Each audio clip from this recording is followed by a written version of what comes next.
right, so we're here with Dio. So, hi Dio. Hi. Could you introduce yourself and what you do, and just let us know what's your side quest? Okay, my name is Dio Ortigas, and I'm a gamer, and I also own my own business. And my side quest is collecting everything that's related to games and comics. I think when you say collecting, that's really an understatement, because if you have not seen his collection yet, it's pretty insane. So we'll get to that in a bit, but just to get the conversation rolling, you mentioned that you're a gamer. I mean, a lot of us are, in a way.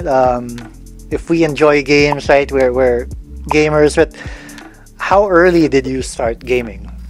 I started gaming maybe at the age of 6 or 5, around that age. And I remember the first console I had was a Nintendo family computer. And I remember my mom bringing home that specific console, and I had really no ideas. I had no idea what the console was. I only knew the arcades, But then I started looking into it, and I understood that this is the same as the arcades, but you can bring it home and play it in your TV. And so I started playing it, and that's when I started to get hooked with these characters, this type of titles, this type of games. I started being a fan of Zelda. I started being a fan of Street Fighter, and it just basically took off there, and it just never really left me until I grew up. Because especially technology is just getting better from here, so there's always something new, and you can't say that you're used to a specific console now, because like in a couple of years they're gonna push it a little bit more further to keep you interested. Since you mentioned Zelda, I'd like to ask, and this may be a point of contention for a lot of people because they each have their own opinions, but what is your favorite Zelda game? My favorite Zelda game would have to be Ocarina of Time. That was the only Zelda game that I remember finishing, because to be honest, when A Link to the Past came out, I think it was a little too complex for my age, and it tackled on some themes that was more catered to adults, so I really didn't know what I was doing. I remember spending most of my time just digging, getting rupees for no reason, and just cutting the grass, and I would save my game, go back to it the next day, and then cut the same grass that I cut from the previous days. And it was only when Ocarina of Time came out, and I think I was about maybe 12 or 13, that I kind of understood the direction of the game and what I needed to do to progress. And I'm not trying to say that Ocarina of Time is the best in all of them, but it's one of those games that really stuck to me, and I just really remembered it as an accomplishment for me finishing a Zelda game on my own. So you mentioned about the Switch, actually, and you did share with us this custom Switch build that you had prepared. Could you share that with us? Yeah, definitely. This is I just had this done maybe just 2 days ago, and it's basically a Joker-themed Nintendo Switch that has like the iconic colors. It has the purple, it has the green, it has red, and a few gray parts. And I see also that you got the just recently released Nintendo GameCube. Yeah, the Skull and Co. case. Actually, I already had the black one. I bought the black one, I think, maybe 2 months ago, and I started buying this console.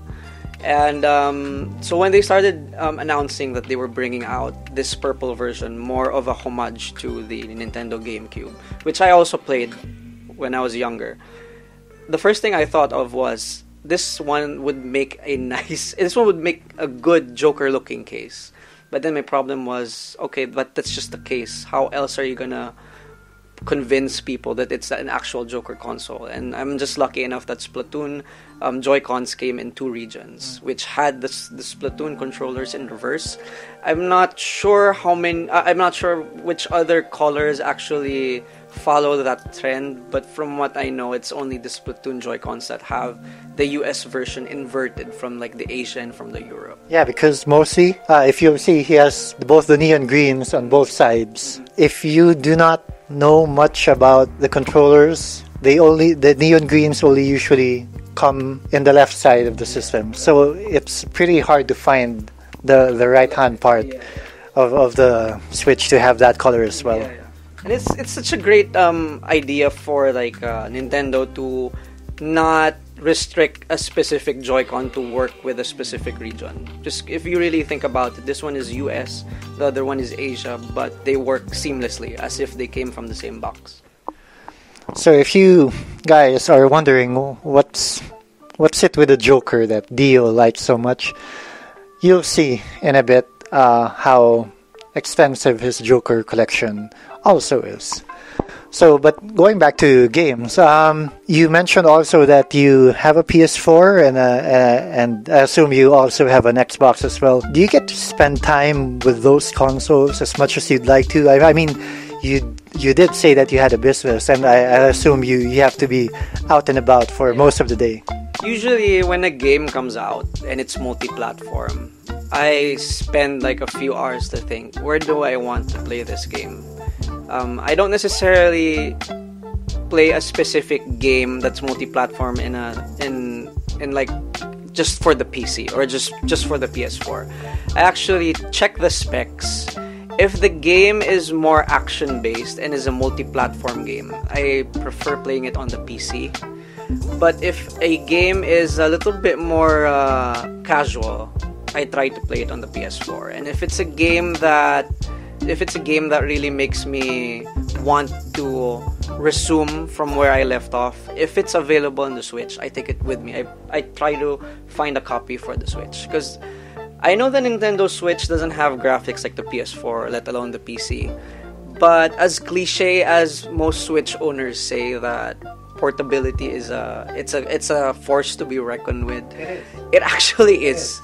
Just the mere fact that you just press a single button to wake up your Switch and it resumes exactly from where you left off in like just 2 seconds is like, it's groundbreaking for me. Because yeah, you can put your PlayStation 4 on sleep, you can resume your game on your PC, but then it's just the idea of waiting for like a minute for everything to boot. It kind of it feels like a commitment. Every time you play your PS4, exactly. Right? It's like when you turn on your PS4, you have to commit an hour, definitely an hour to play. And you feel like within that hour, you're not allowed to be disturbed by anything because you're already like putting everything aside just for this. Unlike for the Switch, it doesn't matter if like somebody's calling me from the store, if I need to pick up an important call, or if it's just anything, if I need to use the bathroom, which you can bring also. So that's one thing also people are saying. Yeah, but it's actually true. I mean, I'm not gonna, you know what I think? be ashamed about it. I think that's the main selling point of the Switch: bathroom gaming. Yeah, it's because people always say like, I have better graphics PS4, but can you bring me inside the bathroom? And then the Switch wins. But then it's actually a feature that's, you know, I'm sure not everybody does it, but it's nice to have that option. Yeah. And to be honest, like me, I'm a bit of a filthy PlayStation fanboy, just a bit. But you know, ever since the Switch came out, there are some games that I would rather buy on the Switch, like Bloodstained. Like I do have my PS4 version, but I bought one here instead because that type of game just really fits the Switch so well. And you know, actually, there are some games that I never touched in the PS4, but I felt like I wanted to dive into them because now they're in the Switch. Like, for example, I'm a big Mega Man fanboy. I've been playing since I was young. I played all the Mega Man, Rockman games. And I knew when the Legacy Collection came out, it was a big thing for Mega Man fans, including myself. But I always said that game is always going to be there in the shelves, so I can just come back to it and just finish other flagship titles for the PS4. And now that they've ported that game for the Switch, and knowing that it's not a demanding type of game, it feels very at home. So I went ahead and bought a copy, which I never did for the console. Even if you say like the PS4 is stronger and you can play it on a bigger screen, but it's just the idea of bringing nostalgia with you. It's just, it's uncomparable being able to bring it with you. Yeah, there are just some games that fit the Switch more. I mean, I don't know how else to say it, but you get it, right? They're just made for the Switch. Yeah, like for example, also Senua's Sacrifice. it's one of the better games for the console. They said like it's a AAA game, but it's from a studio we've never heard of. I mean, yes, Ninja Theory is they made other games for the recent consoles, but they're not as big as like Naughty Dog or like Square Enix. And just knowing the fact that it's available in Switch, and it's, even though it doesn't look as good as the console, but being able to at least bring something of that magnitude into something this small. I mean, I'd take 720p graphics over 1080p graphics if it means I can bring it with me. You also mentioned that sometimes you also game on your PC, right? I mean, to be honest, like if you want like the best graphics sometimes, or like the best frame rate or best performance, like I think hands down the PC is almost always the way to go. So could you tell us a bit about your PC? Like what current build do you have now? Right now I have a EVGA GTX 1080 that's NVIDIA, and I have an MSI Gaming Arctic as my motherboard. I have about 32 gigabytes of RAM. I mean, people say you don't need that much, but you do. Yeah, but I mean, you do. It looks nice to have like extra lighting in your motherboard. So I said, you know what, I'm not really spending on anything else, so I don't need it, but it's nice to have it nevertheless. I don't lose anything by having it there. Right. For my peripherals, I've always stuck to Razer, and it's more than just a fanboy thing. I think I've had it a little bit more easier than other people because I never had an issue with Razer. And I know some people might say that's unfair because some of us experience like broken hardware, but I can't really say anything bad about them either since I've never had any problems with any of it. Yeah, and I think it applies in everything, you know. And for the monitor, I'm using a Asus gaming monitor. So it's 144 hertz. It can overclock up to 164. So it gives you that extra boost if your motherboard can actually play it a little bit more higher. And of course, it's 1440, and I think that's a sweet spot. It's good for. It's like it can actually be good for a gamer that's good with 1080 or a gamer who's good with 4K. It's in the middle of both of those. Any particular game that you like playing on the PC more than the consoles? Definitely FPS games. I mean, I played Overwatch for the PS4. It's fun, but you feel like your ability as a player is being hindered a little bit by the control pad. Yeah.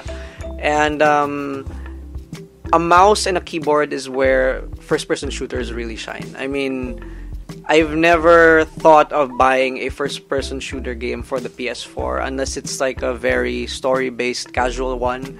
But if it's more of in the competitive area, I always prefer mouse and keyboard. I've always been, ever since playing Counter-Strike and all that stuff. I've always bought my stuff I've always played my games through PC. And for some exceptions, like for example, games that actually look better with 60 FPS, this is another case of me not buying this game sooner for the PS4, but I bought it now for the PC, which is Neo. Neo's been out since 2016, 15, around that time. And I've always said to myself, I want to play Neo. And it was out for the PS4. And then a year after it came out again as the complete edition. So if that wasn't enough to actually merit me to buy for the console, but I still did it. When I got my PC, that's when I started playing with the PC. And it was in tandem with me playing Sekiro, and then I was playing. So you can tell how stressful it is jumping from both games that are very punishing. Yeah. But at the same time, you know, I'm not the type of gamer that likes to focus on one console. I always try to find a game that I feel like plays well in the console, in my couch, in a big screen, as opposed to playing a game that's 60 FPS in a machine that can actually bring the performance up a notch with better graphics and like better frame rate. As obviously a very big gamer such as yourself, you played from almost virtually everything, right? From the NES of old to the GameCube to the now PS4, Xbox, Switch, and your own PC rig. Yeah. I'd like to pick your brain about the certain issue that's been ongoing for quite a while. Like, obviously, you know about how console players and PC players are like, no, PC Master Race, and PC Master Race, and console has exclusives. Like what? I mean, as someone who's experienced everything, obviously, like what can you say about that?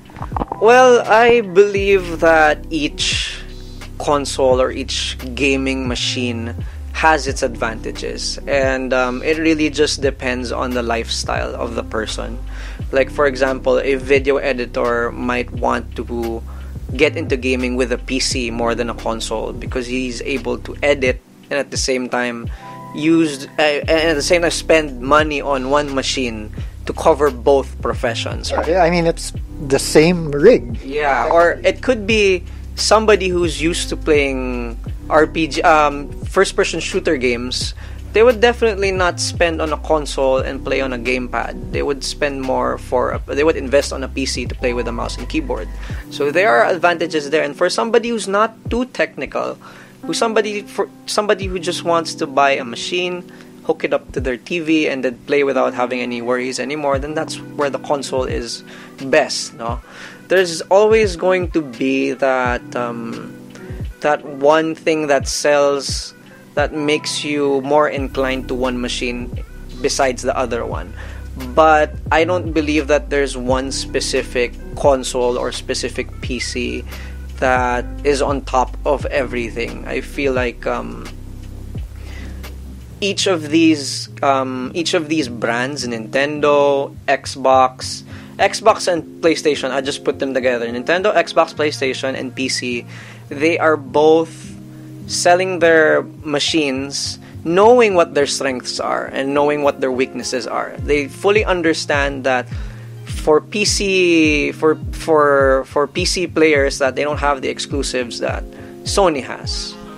And for Sony and for consoles, for the PlayStation, for the Xbox, they know that they can't push their performance as far as the PC right now. And just the same as for Nintendo, they know that they're not there for the graphics, they're more there for the experience and for the nostalgia for the games that you played before. And I think it's a little bit overplayed by now that people are arguing. But when you stop and when you think about it, we're all gamers in the end. No, we're all promoting the same cause, which is gaming. And without having other consoles, we lose options, and we don't really lose anything by having a lot of options, right? I mean, it's nice that for a PC player or for a PC user that eventually down the line they can buy a console. That's a nice option to have. And just the same for somebody who has a console, eventually they can buy a PC. More options is good, actually. It's never bad.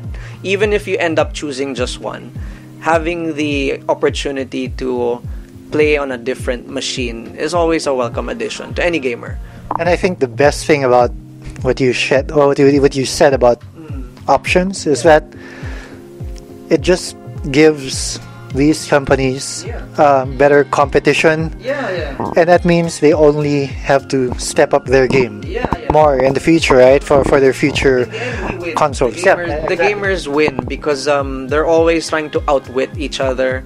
But at the same time, I don't really think that they're taking it personal between like Xbox. I don't feel like they're back in the office they're saying bad stuff about Sony. I don't think Sony is saying bad stuff about the PC. They're probably good friends outside of the office. Yeah, definitely. They it's just work at the end of the day. It's just really us fanboys who are just stirring the pot, who are making things worse. And it's not a good sight for a potential gamer who wants to get in, knowing that there's a community of like specific people that like to shut each other down.